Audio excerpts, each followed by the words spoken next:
Hello, dear friends. Welcome back. I am back from France. I went to a Buddhist retreat. It was such a great experience. Today I'm going to talk a bit about that, but I guess just ramble. As you can see, I am in the forest, or the woods, as British people would say. I don't know if, non-British people say woods, but maybe it's just a British thing.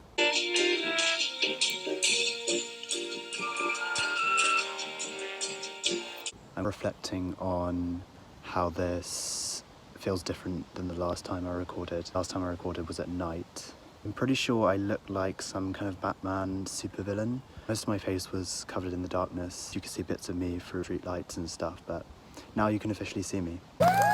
So let's talk a bit about the retreat. I went to a place called Plum Village in France. It's a Zen Buddhist monastery. It was founded in 1982 by a then master and peace activist called Thich Nhat Hanh. He was an activist in the Vietnam War. Long story short, he got exiled from his home country, Vietnam. His whole life was to bring Buddhist practice and meditation into people's lives in a way that's accessible and fun. Plum Village is open to the whole world, a place where Westerners come to learn about meditation, practice Buddhism. So it's all about engaged spirituality, bringing the Buddhist teachings into life, social justice. I just have a real desire to stay in a spiritual community for some time.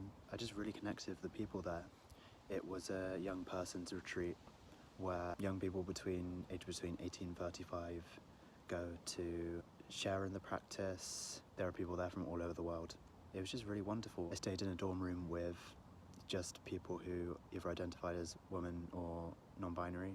I'm non-binary. That was really lovely, and just to connect with people like that from all over the world, it was such a joy, such a blessing. I also met some monks and nuns at Plum Village, like all of the what are called monastics, so that's the general term for monks and nuns, are very interactive with the people who go there, and they're just really cool, really fun. If you have any stereotype of a Buddhist monk or nun, that's not them. They're just very down to earth and don't take themselves too seriously, but also do, because that's their life. Generally, what I got from being there, was a real opening up of myself, my heart, my view of the world. I've been on a few Buddhist mindfulness-based retreats, but this one was the best I've been on, just because it is ultimately where I want to be, especially the fact that I was interacting with people from all over the world, and making friends with those people was just really profound. And as someone who hasn't travelled a lot, it was really beautiful. Just kind of reaffirmed that sense that, yeah, I do want to go there, I do want to travel and see things, and that's a goal of mine, so yay. How do I feel coming back? I actually feel okay. Usually after I come back from somewhere and I have a really good time, I have a major come down, which I think is very normal for people, but I didn't actually feel that this time. Even I've had this more recently when it was my birthday recently. I had a party with my friends and it was really nice and cool, but I didn't feel really depleted after, because I don't know why. I think I feel different at the moment. I feel more stable and more aware that things pass as they do, and there's kind of beauty in all different experiences, whether they're challenging or joyful or somewhere in between. You don't have to attach them too much. They will just come and go on their own terms. I think something that I always learn on the retreats I've been on, and also just generally through life, is the importance of just, I say just as it's easy, but resting and reconnecting, particularly having moments of stillness.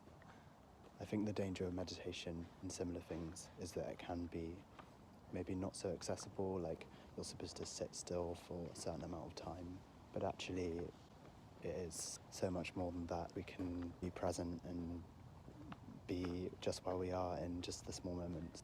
It could be throughout the day, or just you take a few deep breaths, or when you're doing something you really enjoy doing, really feeling the emotions that come up and the sensations of what you're doing, whether that's drawing or playing sport or something like that. Something interesting that happened when I was there was the first day I was really depressed, I was really low, and I think it was like the adrenaline rush of getting there and then all of a sudden it just going and also the fatigue of travel. I remember just really struggling and feeling like, why have I come here? What's the point?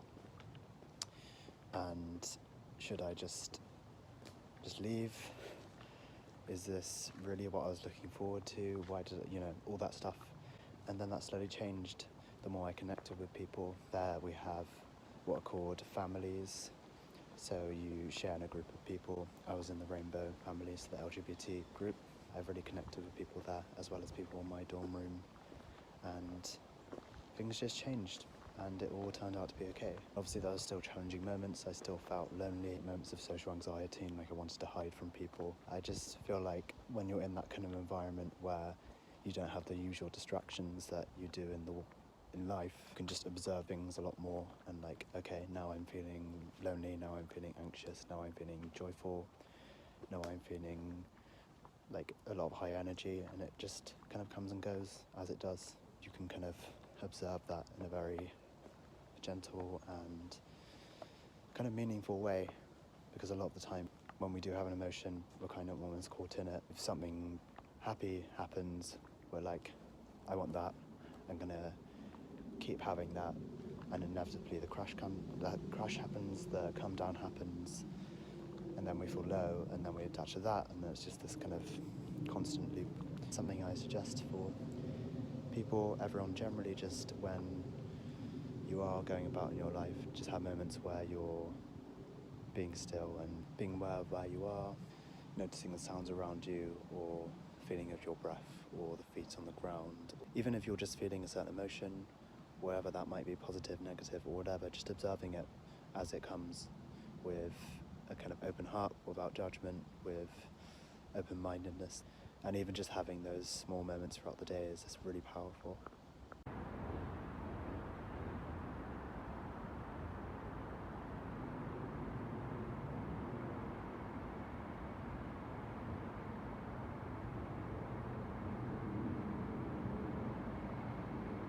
This forest, these woods are so beautiful. I remember just like so much of my past few months have been spent here. This is the first time in a while I've been here, but when I was struggling with jobs and unemployed and things, like I would like sit under the trees and just come here as a kind of anchor, as a refuge.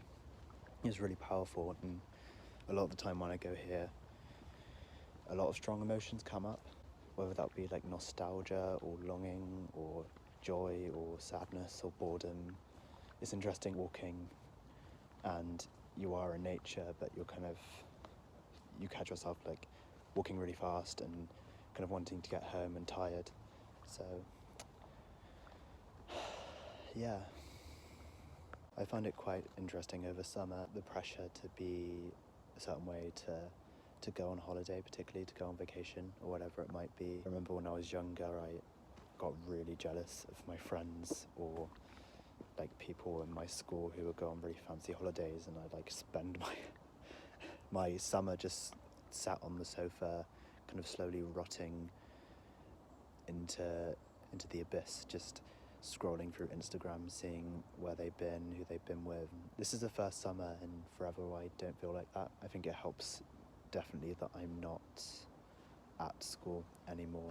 I'm not in like a regular work environment or anywhere, and the group of friends I have are quite varied and people I feel really myself with, so I don't get that as much, and I think I'm just much more content in my own company. So all that helps to enjoy the summer as it is a bit more. I just get really annoyed when people complain about the weather, but maybe I'm a bit judgmental because I'm not very affected, but I don't really feel like extremes of weather, which is interesting because I'm on the autism spectrum, so like I guess conventionally should be much more hypersensitive to feelings and certain sensations. But I hope you enjoyed the beautiful nature around me. I hope you enjoy your summer. Remember to stay hydrated, to wear sun lotion, and to just be kind to yourself and enjoy summer in whatever it in whatever way it means to you.